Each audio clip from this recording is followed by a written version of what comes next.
इस फिल्म की शुरुआत किसी अनजान आदमी को दिखाते हुए होती है जो कि किसी की लाश लेकर एक पहाड़ पर खड़ा होता है और इसके बाद यही आदमी अपनी कहानी बताना शुरू करता है। वो कहता है कि मैं एक चलती फिरती लाश हूँ बिना किसी आत्मा के, क्योंकि वो 1795 में विक्टर फ्रैंकेनस्टाइन नाम के एक डॉक्टर को मिला था और इसकी लाश उन्हें काफ़ी बुरी हालत में मिली थी। वो काफ़ी कटी फटी हुई थी, लेकिन फिर भी उन्होंने अपने एक्सपेरिमेंट करके इसे जिंदा कर दिया। लेकिन बाद में उन्हें इस बात का एहसास हुआ कि उन्होंने किस राक्षस को जिंदा कर दिया है और इसीलिए आखिर में उन्होंने इसे मारने की कोशिश की, लेकिन ये शैतान किसी तरह से बच गया। वो शैतान बदले की आग में था, इसीलिए उसने अपने बनाने वाले को ही खोज निकाला और उसने उनकी वाइफ की जान लेकर अपना बदला पूरा किया। जब विक्टर फ्रैंकेनस्टाइन को इस बारे में पता चला तो उन्होंने अपनी वाइफ की मौत का बदला लेने के लिए उस शैतान का काफी दिनों तक दूर दूर तक पीछा किया, पर वो भूखे प्यासे ज्यादा दिन तक उसे ढूंढने में कामयाब ना हो सके और कड़कती ठंड ने उनकी जान ले ली।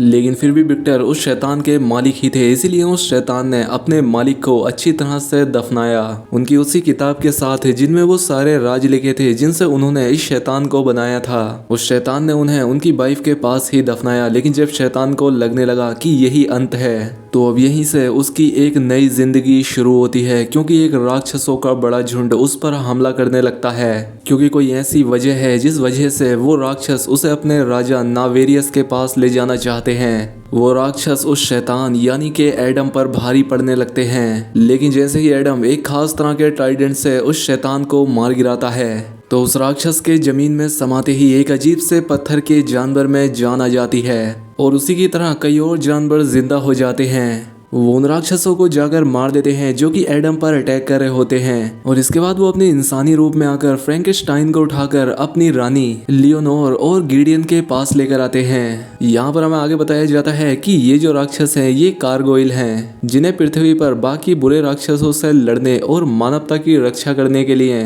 आर्चएंजल माइकल ने इन्हें बनाया था। सुपर नेचुरल पावर वाली रानी लियोनोर एडम के मन को पढ़ने के बाद वो समझ जाती है कि शैतान को कैसे जन्म दिया गया, इसीलिए वो इसे एडम का नाम देती है और अब वो एडम को इनकी बुरे राक्षसों के खिलाफ हो रही जंग के बारे में बताती है कि स्वर्ग में माइकल बनाम सैटर्न के युद्ध हारने के बाद सैटर्न ने अपना बदला लेने के लिए हजारों की तादाद में राक्षसों को पृथ्वी पर भेज दिया, क्योंकि वो सभी मिलकर एक ऐसी जंग को अंजाम देने वाले हैं जिससे कि गॉड की क्रिएशन यानी कि इंसानों का नामो निशान तक धरती से मिट जाएगा और हमारा काम इन राक्षसों को ऐसा करने से रोकना है। लेकिन इंसानों को अभी इस बारे में नहीं पता, वो इस बात से बिल्कुल बेखबर हैं। लेकिन एडम की शक्तियां देखने के बाद रानी लियोनोर उसे अपने साथ मिलकर काम करने के लिए कहती है, लेकिन एडम रानी से साफ इनकार कर देता है क्योंकि वो अपनी जिंदगी अकेले बिताना चाहता था। लेकिन वो एडम के जाने से पहले उसे एक खास तरह का हथियार देते हैं जिससे वो उन राक्षसों से खुद की हिफाजत कर सके, क्योंकि अभी तक किसी को कोई खबर नहीं थी कि आखिर राक्षस एडम के पीछे क्यों थे और ये एक ऐसा हथियार है जिनसे वो उन राक्षसों को आसानी से नर्क भेज सकता है। और अब इसीलिए एडम सबसे दूर रहने के लिए दुनिया के किसी कोने में जाकर अपनी जिंदगी बिताने लगता है। लेकिन वो राक्षस कहीं पर भी उसका पीछा नहीं छोड़ते और अब देखते ही देखते ऐसे ही 200 साल बीत जाते हैं। उसके आसपास की दुनिया अब पूरी तरह से बदल चुकी थी, लेकिन एडम अभी भी बिल्कुल वैसा ही था। लेकिन अब वो उन राक्षसों से तंग आ चुका था और अब इससे पहले कि वो राक्षस उसका शिकार करें, एडम उन राक्षसों को ढूंढकर उनका शिकार करने लगता है। लेकिन जब एक दिन एडम ऐसे ही उन राक्षसों को मार रहा होता है तो एक मासूम इंसान की जान चली जाती है, जिसका पता जब गारगोइल्स को चलता है तो वो तुरंत एडम को अपने कब्जे में ले लेते हैं, क्योंकि एडम की वजह से ही इंसानों को डीमन और गारगोइल्स का वजूद पता चल गया था और इसीलिए सजा के तौर पर वो लोग हमेशा के लिए एडम को अपने पास कैद कर लेते हैं। लेकिन एडम की उस फाइट के दौरान एक राक्षस उससे बच निकला था, जो कि तुरंत अपने राजा नेवेरियस के पास जाकर उसे एडम के जिंदा होने की खबर दे देता है। यहाँ पर हमें पता चलता है कि यह राक्षसों का राजा नेवेरियस एक इंसान की तरह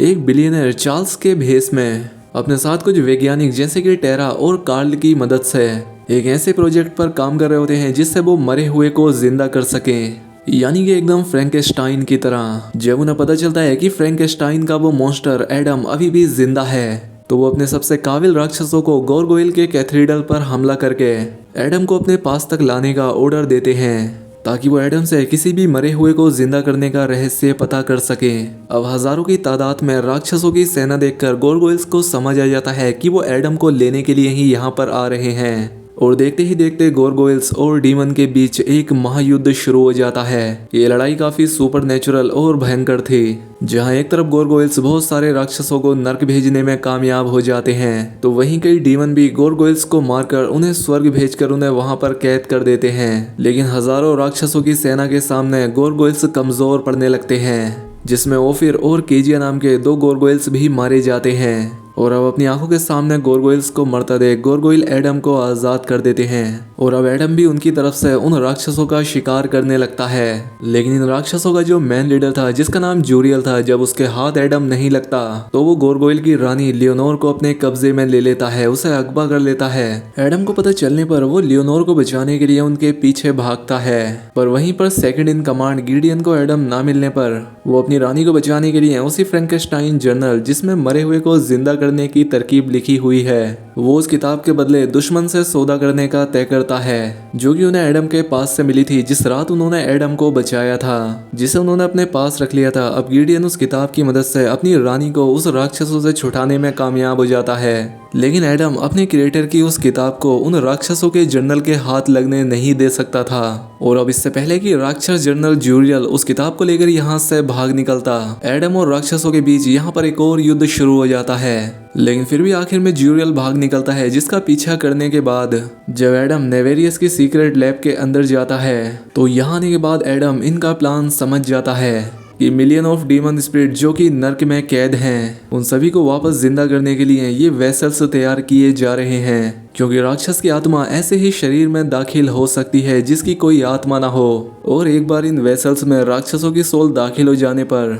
वो एडम के क्रिएटर फ्रैंकेनस्टाइन की उस बुक की मदद से वो एडम जैसी सेना तैयार कर लेंगे। जूरियल ने वो बुक अपने कमांडर को दे दी होती है, जो कि वो कमांडर उस बुक को उन साइंटिस्ट को दे देते हैं, ताकि उस बुक को समझकर इनके मकसद में इन्हें कामयाबी दिला सकें, क्योंकि ये वैज्ञानिक बिल्कुल बेखबर हैं कि ये जिसके लिए काम कर रहे हैं वो इंसान की शक्ल में छुपा हुआ एक राक्षस है। लेकिन इससे पहले कि ये साइंटिस्ट उस बुक को ट्रांसलेट करके अपने काम में लगते, एडम इस लैब में घुस आता है। वो उस किताब को इन साइंटिस्ट से छीनकर यहाँ से भाग जाता है, लेकिन वो बुक एडम को भी समझ नहीं आती, वो भी इसका मतलब नहीं निकाल पाता, और इसका मतलब निकालने के लिए एडम को उसी साइंटिस्ट की जरूरत पड़ेगी। इसीलिए वो दिन छिपने पर टेरा का पीछा करता है, और वो उससे मिलकर उससे उस बुक को समझने में उसकी हेल्प मांगता है। और इससे पहले कि टेरा गोरगोइल्स और डीमन की कहानी पर यकीन करती, जूरियल एडम पर हमला कर देता है। लेकिन एडम काफी होशियार होता है, वो इस बार जूरियल को मारकर उसे नर्क भेजने में कामयाब हो जाता है। और अब टेरा को भी एडम की बातों पर यकीन आ गया था, इसीलिए वो उस बुक को उसके लिए ट्रांसलेट करने लगती है। वो एडम को इस बुक को अच्छे से समझा देती है,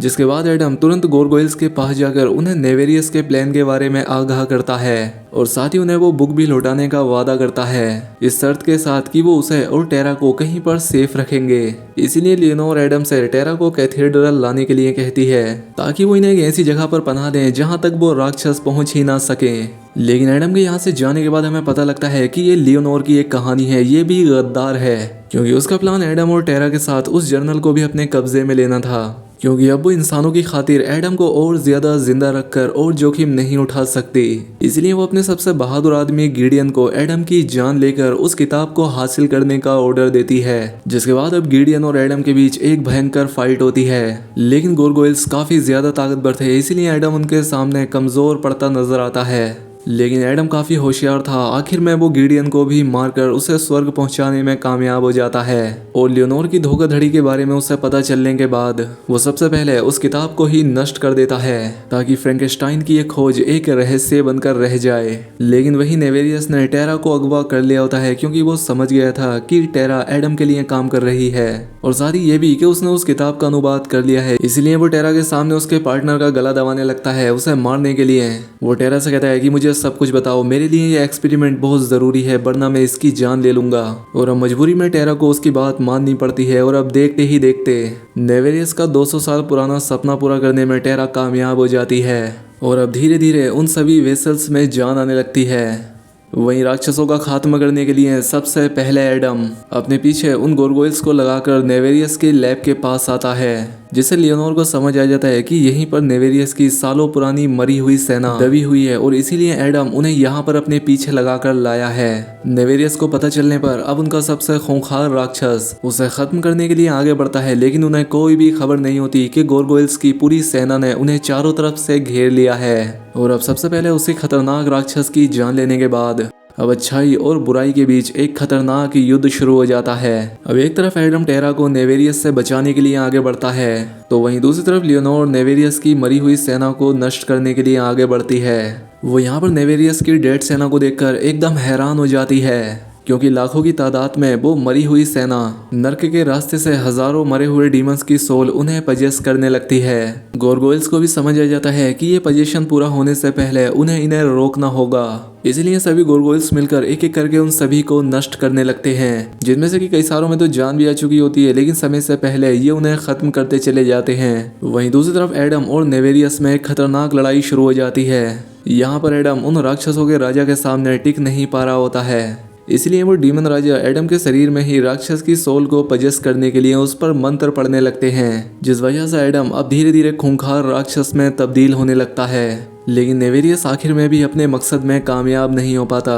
क्योंकि एडम ने अपनी आत्मा डेवलप कर ली होती है, जिस वजह से राक्षस का सोल उसे पजेस नहीं कर पाता, क्योंकि राक्षस सिर्फ बिना सोल के शरीर को ही पजेस कर सकते थे। और अब एडम को जब मौका मिलता है तो मौका मिलने पर वो डीमन के राजा को भी मार देता है और उसे भी नर्क भेज देता है। और ऐसा होते ही नेवेरियस की ये पूरी लैब ढहने लगती है और नेवेरियस के मरने के बाद उनकी राक्षसों की सेना भी वापस नर्क में खींच ली जाती है। नेवेरियस की ये पूरी जगह जमीन को फाड़कर उसके अंदर समाने लगती है, जिसमें कि एडम और टेरा की भी गिरकर जान जाने ही वाली होती है कि तभी सही समय पर लियोनोर आकर उन्हें निकाल लेती है। आखिर में लियोनोर एडम को गिडियन की जान लेने के लिए भी माफ कर देती है। आखिर में एडम टेरा से भी विदाई लेता है और साथ ही ये कसम खाता है कि वो आगे भी इंसानियत को बचाने के लिए इन राक्षसों से अपनी जंग जारी रखेगा। और फिल्म के आखिर में वो खुद को एक नाम देता है, फ्रैंकेस्टाइन। और यहीं पर ये फिल्म ख़त्म हो जाती है। तो दोस्तों, अगर ये वीडियो पसंद आई हो तो वीडियो को लाइक और कमेंट करके ज़रूर बताएं। साथ ही अगर चैनल पर पहली बार आए हैं तो सब्सक्राइब भी कर लें। मिलते हैं हमारी अगली वीडियो में।